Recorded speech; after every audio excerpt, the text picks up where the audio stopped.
Hi guys, welcome to another audio video and I'm reading Job 17 of the King James Version Bible, and it reads, "My breath is corrupt, my days are extinct, the graves are ready for me.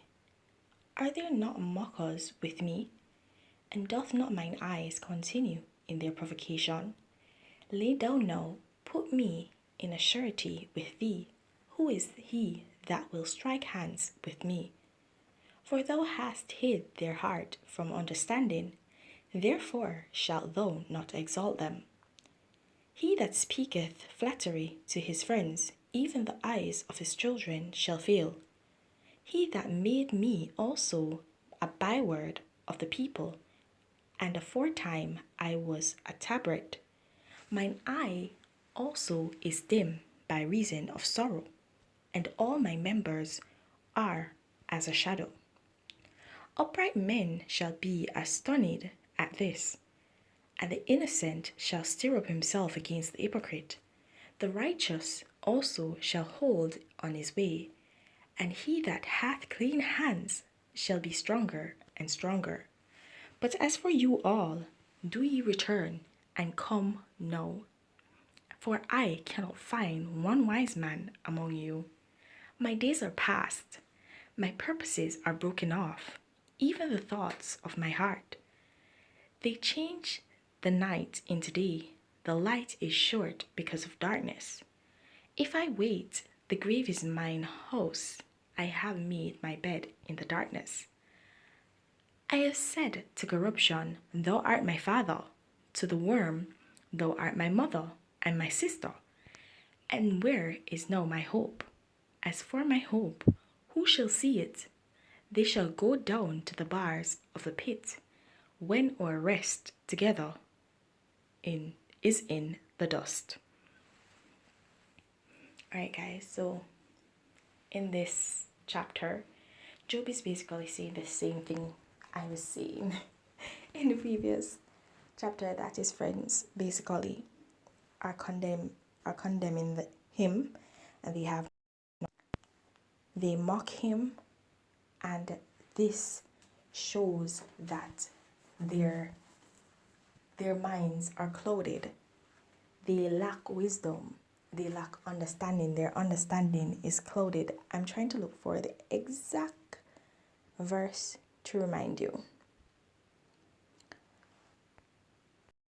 Here it is, verse 4, where it says, "For thou hast hid their heart from understanding, therefore shalt thou not exalt them."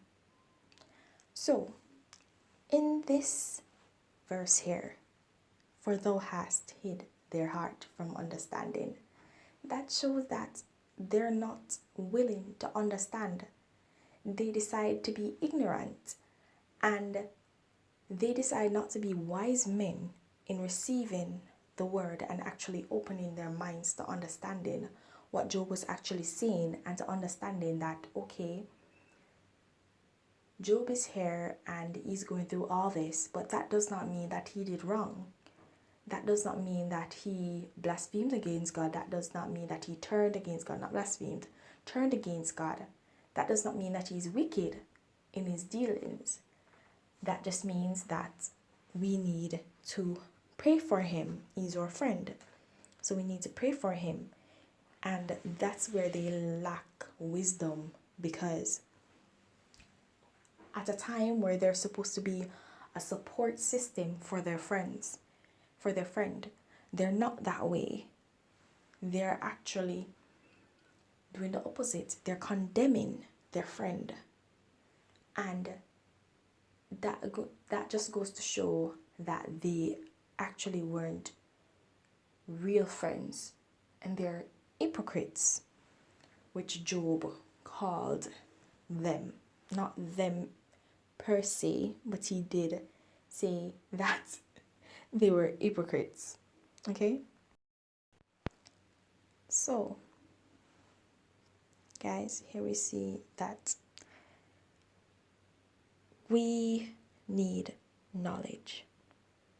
We need knowledge. The Bible says that without knowledge, without wisdom, my people perish. And here we see where it is true throughout the entire Bible, and particularly so in this chapter here, because it's the lack of wisdom that they had why the angel of darkness came to them, and they didn't know what exactly was happening because they don't have that discerning spirit. And that discerning spirit comes through having a level of knowledge. That level of knowledge does not mean, oh, you know certain things. It means that you have a level of understanding on who God is, because you actually seek God out. So you actually seek out God's words. You actually seek to know more about God. And you open your mind to understand all that God has to offer you, and you do not close off your mind to understanding the things of God. You are accepting of the things of God. Okay, so you're able to absorb them and utilize them, and that's where you gain knowledge and power and wisdom. Because it's not just knowledge you gain power to decipher what is actually happening, because having discernment is a power in and of itself, because this is what will help you to basically guard yourself against certain things that you might not be fully equipped to handle by yourself. So the Lord will alert you, and you will know what to do, and not only for yourself but also to help others, because the Spirit will show you what exactly is taking place and that you need to help someone. Alright guys, I'm gonna leave you right there. Please remember to continue to walk in your salvation, and if you've not yet gained it, seek it. Have yourself a blessed day. Bye.